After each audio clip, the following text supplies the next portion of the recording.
Chief of army staff lieutenant general Rahul Singh ने कुछ comments दिए और वो जो कमेंट्स थे उसने पूरे मीडिया को हिला दिया। सच्ची, लेकिन इतना खुल के सुनने की शायद हम लोगों की आदत रही नहीं है। भारत सिर्फ पाकिस्तान से नहीं लड़ रहा था, भारत तीन दुश्मनों के साथ लड़ रहा था। चाइना ने उसकी मदद करी। तुर्की ने अपने सिपाही, अपने जवान पाकिस्तान में बैठाए कि ये ड्रोन चलाओ और भारत को मारो। एक क्षमता है पाकिस्तान में जो कि शायद दुनिया के किसी देश में नहीं है। ऑपरेशन सैटेलाइट्स, ये वो दुनिया भर का अपना तंत्र चालू कर दिया और डायरेक्ट नहीं आया सामने चाइना, पीछे से, राइट। पाकिस्तान यही कर रहा है। देखिए, मैं आपको बताता हूं, अगली बार जब ऑपरेशन सिंदूर की अगली स्ट्राइक होगी, जो कि होगी, पाकिस्तान ये कोशिश करेगा, मैं आपको बताता हूं, इनका दिमाग वैसे ही चलता है, राइट। ये कोशिश करेगा कि भारत के शहरों में, deputy chief of army staff ये कह रहे हैं कि एक से नहीं लड़ा था भारत, तीन एडवर्सरी से वहां पे तुर्की ड्रोन्स दे रहा था पाकिस्तान को, ठीक है। लाइव सप्लाई चल रहा था, ये आपको सप्लाई करता है क्योंकि तुर्की चाहता है कि आपको नुकसान हो, तुर्की चाहता है भारत को नुकसान हो। जब मैं चीन जो है ना, चीन लगातार चाहता है भारत को नुकसान हो और चीन पाकिस्तान को आर्म करता है, पाकिस्तान को फंड करता है कि तुम जाओ भारत में कलेश करो। पाकिस्तान इंटरेस्टेड नहीं है इस मामले में इतना ज्यादा जितना चाइना है। पाकिस्तान ने पलटवार करने की कोशिश करी। ये सारी चीजें चाइना देख रहा था। चाइना अपनी सैटेलाइट से, अपने सर्वेलेंस प्लेटफॉर्म से ये सारी चीजें देख रहा था। चाइना ने फटाफट फोन करा पाकिस्तान को कि बेटा अटैक करना था। पाकिस्तान यही करेगा क्योंकि देखिए तुर्की से, आप यही तुर्की था जिसको हमने सामान भेजा था, राहत सामग्री। मैं सरकार से रिक्वेस्ट करूंगा, अगली बार दुनिया में कहीं पर भी कोई भूकंप आता है, बाढ़ आती है, हम तुम्हारी मदद करेंगे। क्यों? कोई इंप्रेस नहीं है आपसे, कोई आपसे खुश नहीं होगा। आप कुछ कर लो इनके लिए, आप इनके लिए कुछ कर लो, आप अपना सर काट के इनको दे दो, तब खुश नहीं है ये, तब आपके खिलाफ प्लॉटिंग और प्लानिंग करेंगे। और ये बहुत बड़ा गुनाह है ये जो तुर्की ने करा है। मिल जाते हैं पाकिस्तान को हथियार, मिल जाते हैं, तब वो शेर बनने की कोशिश करता है, फिर वो इंडिया के ऊपर हमले करवाता है। जैसे एक लेबोरेटरी की तरह पाकिस्तान को इस्तेमाल करा कि इनको हथियार दो, ये हथियार चलाओ। अगर भारत का कोई मेजर नुकसान हो जाता तो दोस्तों मौका आ गया है चाइना को टाइट करने का, चाइना की चूड़ियां कसने का। हम लोग बहुत डिफेंसिव खेलते हैं, चाइना को कोई बोलने को तैयार नहीं है। भाई मैं आपको बताता हूं, ये देखिए, ये कुछ ठीक है, और भारत के खिलाफ लड़ाई हो रही है। अब एक बात बताइए, क्या ऐसा हो सकता है कि अगली बार भारत पाकिस्तान के साथ एंगेज हो और यहां से चाइना बोले कि ठीक है, we are coming from here? आज लेफ्टिनेंट जनरल राहुल सिंह के बयान के बाद हमें एक बात प्रूव हो, जैसे कि हाइलाइट्स में आपने देख ही लिया है। आगे चल के डिटेल में मज़ीद वीडियो आपके साथ शेयर करेंगे। पाकिस्तान, चीन और तुर्की की दोस्ती ने भारत को शर्मिंदा कर दिया। पाकिस्तान, चीन, तुर्की ने मिलकर भारत को बुरी तरह शिकस्त दी और मोदी सिर्फ और सिर्फ बेबसी की तस्वीर बने रहे। मेजर गोलाबारिया गुस्से से आग बगोला हो गए, उनका रिएक्शन सामने आया है। अगर आप भारतीय मीडिया का रिएक्शन पाकिस्तान पर देखना और सुनना पसंद करते हैं तो चैनल को सब्सक्राइब करें। आइए देखते हैं मेजर गोलाबारिया क्या बात कर पे deputy chief of army staff capability development and sustenance lieutenant general Rahul Singh ने कुछ कमेंट्स दिए और वो जो कमेंट्स थे उसने पूरे मीडिया को हिला दिया। सच्ची बात थी, बिल्कुल पॉइंट टू पॉइंट उन्होंने बात करी, फैक्चुअल बात करी, लेकिन इतना खुल के सुनने की शायद हम लोगों की आदत रही नहीं है। हम लोग गोल मटोल बातों में ज्यादा घूम जाते हैं। जब कोई फौजी आता है और डायरेक्ट टू द पॉइंट बात करता है, हम कहते हैं यार ये क्या बोल दिया, what is this, breaking news. Breaking news नहीं है भाई, इट इज द ट्रूथ। ये सबको पता था, लेकिन बोलने से लोग थोड़ा सा कतरा रहे थे। जनरल राहुल सिंह आए, उन्होंने सबके सामने बोल दिया, 2 टूक 1 बॉर्डर 3 एडवर्सरीज।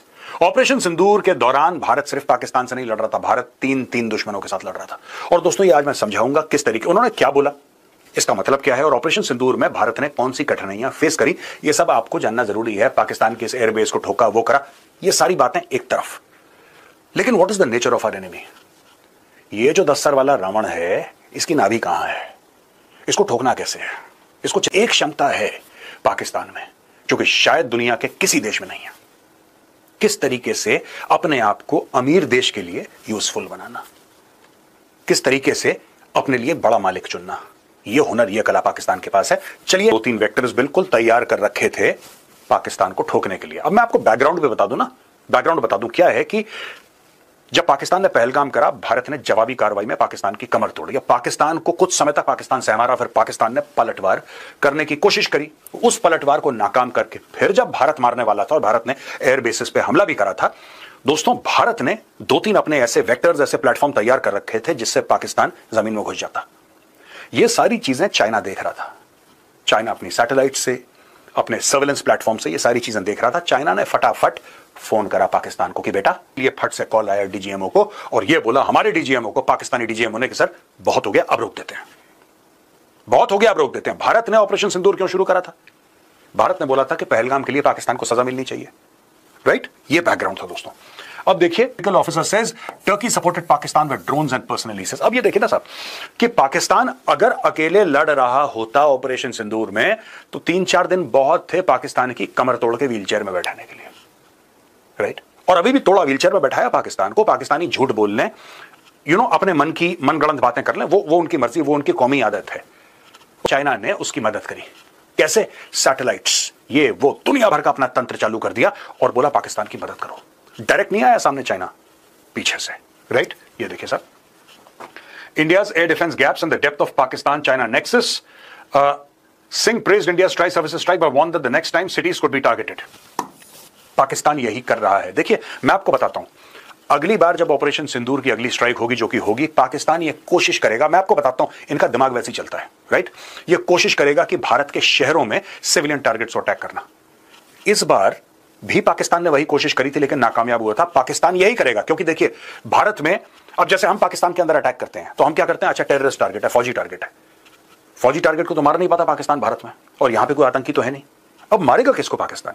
तो शॉपिंग मॉल में बम मार दिया, राइट? अस्पताल में मार दिया। और ये पाकिस्तानियों ने स्टडी करा, जो कि हाल फिलहाल ऑपरेशन राइजिंग लायन के बाद जब ईरान ने अटैक करा था इजराइल के ऊपर, आपने देखा था अस्पताल में, स्कूल में, शॉपिंग मॉल में, बिल्डिंग के अंदर। आपने इस पूरे इजराइल और ईरान की लड़ाई के दौरान आपने ये सुना कि ईरान ने मिसाइल मारी और Israel, the moral calibre of both the regimes, Iran and Pakistan is रफली द सेम।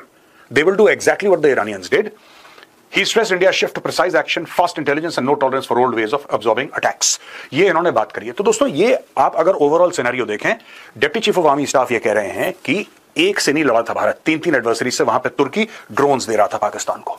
ठीक है, लाइव सप्लाई चल रहा था। एक तो होता है कि ना, आप कहीं ना कहीं से तो खरीदेंगे, हम भी तो रशिया से इक्विपमेंट खरीदते हैं, हम भी तो फ्रांस से खरीदते हैं, अमेरिका से खरीदते हैं। तो अगर पाकिस्तान खरीदता है तो गलत नहीं है, खरीद सकता है, लेकिन नहीं, जब आपकी लड़ाई शुरू होती है तो बीच में आप बात करते हैं और तुर्की आपको सप्लाई करता है। तुर्की आपको सप्लाई करता है क्योंकि तुर्की चाहता है कि आपको नुकसान हो, तुर्की चाहता है भारत को नुकसान हो।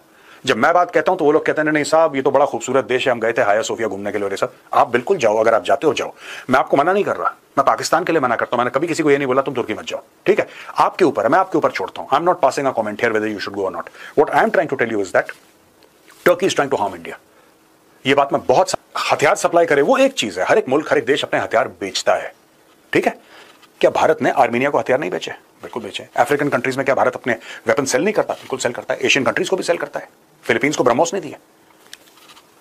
तुर्की ने अपने सिपाही, अपने जवान पाकिस्तान में बैठाए कि ये ड्रोन चलाओ और भारत को मारो। अगर यही ड्रोन पाकिस्तान ने पहले लिए होते तो पाकिस्तानियों को आते चलाने। आप समझ रहे हैं मैं क्या बोल रहा हूं? अगर पाकिस्तानी 2-3 साल पहले ड्रोन लेते तो उनकी ट्रेनिंग होती और वो एक्सपर्ट्स होते ड्रोन चलाने के लिए। लेकिन जब लड़ाई शुरू हुई तब पाकिस्तान ने तुर्की को फोन करा और इतनी जल्दी पाकिस्तानी सीख नहीं पाए। जब सीख नहीं पाए तो टर्की ने बोला भाई कोई बात नहीं, हम अपने बंदे भेज रहे हैं जो ड्रोन के एक्सपर्ट्स हैं, टर्किश आर्मी के। Turkish army was fighting against the Indian army. मैं आपको ये बोलने की कोशिश कर रहा हूं। ये देखिए सब ड्रोन्स एंड पर्स। तो आप ये समझ लीजिए कि सिर्फ हथियार नहीं बेचा, टर्की ने अपनी फौज उतारी वहां पे, कुछ लोग, और बोला कि आप कितने 100 लोग उतारे मुझे नहीं पता, क्योंकि अलग अलग जगह से ड्रोन फ्लाई कर रहे थे। ये तो मारे 2-3 गए, इसलिए हमें पता लग गया कि वहां पे टर्किश आर्मी वाले थे। और कितनी जगह थे, कितने 100 लोग आए थे लड़ने के लिए भारत के खिलाफ तुर्की से। आप यही तुर्की था जिसको हमने सामान भेजा था, राहत सामग्री। मैं सरकार से रिक्वेस्ट करूंगा, अगली बार दुनिया में कहीं पर भी कोई भूकंप आता है, बाढ़ आती है, तो हम लोग क्या इंडियंस ना फास्टेस्ट फिंगर्स फर्स्ट खेलना, ठक से बटन दबाया, हवाई जहाज उड़ा, वहां पे पहुंच गया, देखो इंडिया हम तुम्हारी मदद करेंगे। क्यों? कोई इंप्रेस नहीं है आपसे, कोई आपसे खुश नहीं होगा। आप कुछ कर लो इनके लिए, आप इनके लिए कुछ कर लो, आप अपना सर काट के इनको दे दो, तब खुश नहीं है ये, तब आपके खिलाफ प्लॉटिंग और प्लानिंग करेंगे। ये देखिए, ड्रोन बेचता पाकिस्तान को, मुझे कोई दिक्कत नहीं थी। अगर ये ड्रोन बेचता पाकिस्तान को, मुझे कोई दिक्कत नहीं थी। इसने अपने बंदे वहां पे डाले हैं, अपने सिपाही वहां पे डाले और अपने सिपाहियों को बोला है कि जाओ तुम हिंदुस्तानियों को मारो, भारत के लोगों को मारो। ये प्रॉब्लम है टर्की की यहां पे। That is what I am trying to tell you, this is why it is dangerous. उसके बाद भी आपको छुट्टी मनाना, मैं आपको रोकूंगा नहीं। प्लीज गो टू टर्की, आपको जाना आप जरूर चाहिए। बट टर्की ने अपनी फौज डिप्लॉय करी भारत के खिलाफ। It is not about weapons, it is about personal also. और ये बहुत बड़ा गुनाह है ये जो तुर्की ने करा है, या उसके भी पहले के। चीन जो है ना, चीन लगातार चाहता है भारत को नुकसान हो, और चीन पाकिस्तान को आर्म करता है, पाकिस्तान को फंड करता है कि तुम जाओ भारत में कलेश करो। पाकिस्तान इंटरेस्टेड नहीं है इस मामले में इतना ज्यादा जितना चाइना है। पाकिस्तान को पता है कि अगर बिना चाइना के बैकिंग के, बिना चाइना के हथियार और पैसे के अगर भारत से पंगे लेगा तो अच्छी मार कुटाई होगी उसकी। तो पाकिस्तान डरता है। लेकिन जब पाकिस्तान को पैसे मिल जाते हैं, पाकिस्तान को हथियार मिल जाते हैं, तब वो शेर बनने की कोशिश करता है। फिर वो इंडिया के ऊपर हमले करवाता है, जैसे पहलगाम। और ये सारी की सारी चीजें दोस्तों pre planned, Pahalgam pre planned. इनको पता था पहलगाम होगा, भारत जवाबी कार्रवाई करेगा। And that is exactly what China wanted. ये देखिए ना, वही चीज मैं कहता चला रहा हूं 2-2.5 महीने से, यही चीज कह रहे हैं। Lieutenant general Rahul R Singh says Beijing wanted to cause harm through Islamabad rather than getting directly involve. Directly involve कहीं चाइना होना ही नहीं चाहता, चाइना होना ही नहीं चाहता। चाइना पीछे छुप के पर्दे के पीछे काम करता है अपने लाइव लैब। ये देखिए साहब, ये जनरल साहब का बयान है। मैंने आपको सिर्फ वो बयान समझाया है। एक लेबोरेटरी की तरह पाकिस्तान को इस्तेमाल करा कि इनको हथियार दो, ये हथियार चलाओ। अगर भारत का कोई मेजर नुकसान हो जाता तो चाइना के दो फायदे होते हैं। पहली चीज, चाइना अपना उल्लू सीधा कर लेता, क्योंकि जब इंडिया को मेजर नुकसान होता तो इकोनॉमी को मेजर नुकसान होता, तो चाइना के कलेजे में ठंडक पड़ती कि हाँ चलो ठीक है यार, कोई बात नहीं, हमने इतना मेजर नुकसान भारत का कर दिया, हमारे खिलाफ कंपटीशन में खड़ा हो रहा था, हमने देखो सेट कर दिया। पहली चीज। दूसरी चीज, अगर भारत का मेजर नुकसान होता, भगवान न करे ऐसा होता, अगर कोई मेजर नुकसान होता भारत का, तो चाइनीज वेपन्स की वैल्यू बढ़ जाती कि देखो कितने शानदार हथियार हैं। एक तो हथियार यहां पे, ठीक है। 81% of Pakistan military imports are from China. ये 9 मई की खबर है, ठीक है जी। ये फाइनेंशियल एक्सप्रेस की खबर है। CNN वर्ल्ड कहता है China has spent billions developing military tech, conflict between India and Pakistan could be its first major test. ये देखिए साहब, दुनिया ये कह रही, it's not just general Rahul Singh who's saying it. सिर्फ लेफ्टिनेंट जनरल राहुल सिंह नहीं कह रहे, ये CNN वर्ल्ड है, अमेरिकन प्लेटफॉर्म है, वो बता रहा है कि conflict between India and Pakistan could be its first major test. Chinese हथियार को इस्तेमाल ही नहीं करता, और जो इस्तेमाल करता है वो लड़ाइयों में पड़े नहीं है। तो चाइनीज वेपन्स को बैटल टेस्ट का भी नहीं करा गया, और चाइना पाकिस्तान का इस्तेमाल करता है, अच्छा ये करो, इंडिया के साथ लड़ो, ये हथियार। अब उनके जो जनरल्स हैं उनको तो मोटा पैसा मिलता है चाइना से, उनको कोई फर्क नहीं पड़ता कि अगर हमारे जवान मर गए, हमारे जेसीओ मर गए, हमारे यंग ऑफिसर्स मर गए, उनको कोई फर्क नहीं पड़ता, राइट। इन सबके बच्चे बाहर पढ़ रहे हैं ना यार, लंदन में, वॉशिंगटन में, न्यूयॉर्क में, उनको क्या फर्क पड़ेगा कोई सिपाही मर रहा है। तो यहां पे लिखा पॉसिबली फ्रॉम तुर्की, पॉसिबली, क्योंकि 10 मई को तो लड़ाई थी ना। तो हिंदू नहीं कवर करा है कि 10 मई को शायद तुर्की से, क्योंकि उस समय पूरा क्लियर नहीं था मामला, तो बोला शायद तुर्की से, पॉसिबली। अब यह कंफर्म हो गया आज की तारीख में कि हां तुर्की ही दे रहा था। 14 मई, India killed 2 Turkish military operatives during operation Sindoor. 2 बंदे जो और ये ऊपर चले गए। दोस्तों, मौका आ गया है चाइना को टाइट करने का, चाइना की चूड़ियां कसने का। हम लोग बहुत डिफेंसिव खेलते हैं, सामने जानते हुए कि आगे से जो बंदा आ रहा है ना, हमें सब पता है सामने से क्या हो रहा है, हमें पता है कि चाइना ये कर रहा है, हमें पता है कि तुर्की ये कर रहा है, फिर भी हम लोग क्या करते हैं कि we are very very this thing defensive in our thought process. Pakistan कुछ करेगा तब हम जवाब दे देंगे, अगर पाकिस्तान ने हमला कर दिया फिर हम कुछ अटैक कर देंगे। चाइना को कोई बोलने को तैयार नहीं है। भाई मैं आपको बताता हूं, ये देखिए, ये कुछ ठीक है, और भारत के खिलाफ लड़ाई हो रही है। अब एक बात बताइए, क्या ऐसा हो सकता है कि अगली बार भारत पाकिस्तान के साथ एंगेज हो और यहां से चाइना बोले कि ठीक है, we are coming from here? Of course it is possible, and that is the concept of a collusive threat. एक जमाने में दोस्तों हम लोग कहते थे China to the east and Pakistan to the west, ये कहा जाता था फौज में, मुझे याद है 25-30 साल पहले ना, China to the east and Pakistan to the west. आज लेफ्टिनेंट जनरल राहुल सिंह के बयान के बाद हमें एक बात प्रूव हो गई है, it is China to the east and China to the west. Pakistan कुछ भी नहीं है, सारा गेम चाइना का है, और उसके कहने पे तुर्की ये सब काम कर रहा है भारत के खिलाफ। दोस्तों जी, तो जैसे कि आपने भारतीय मीडिया का रिएक्शन देखा, अगर आप इसी तरह भारतीय मीडिया का रिएक्शन पाकिस्तान और पाकिस्तान की पॉलिटिक्स पर देखना और सुनना पसंद करते हैं, तो इस चैनल को लाजमी सब्सक्राइब कर लें, बेल आइकन पर क्लिक कर लें, ताकि जैसे ही कोई नई वीडियो आए आपके पास फौरन नोटिफिकेशन आ सके और आप सबसे पहले वीडियो देख सकें। अगली वीडियो में मुलाकात होगी।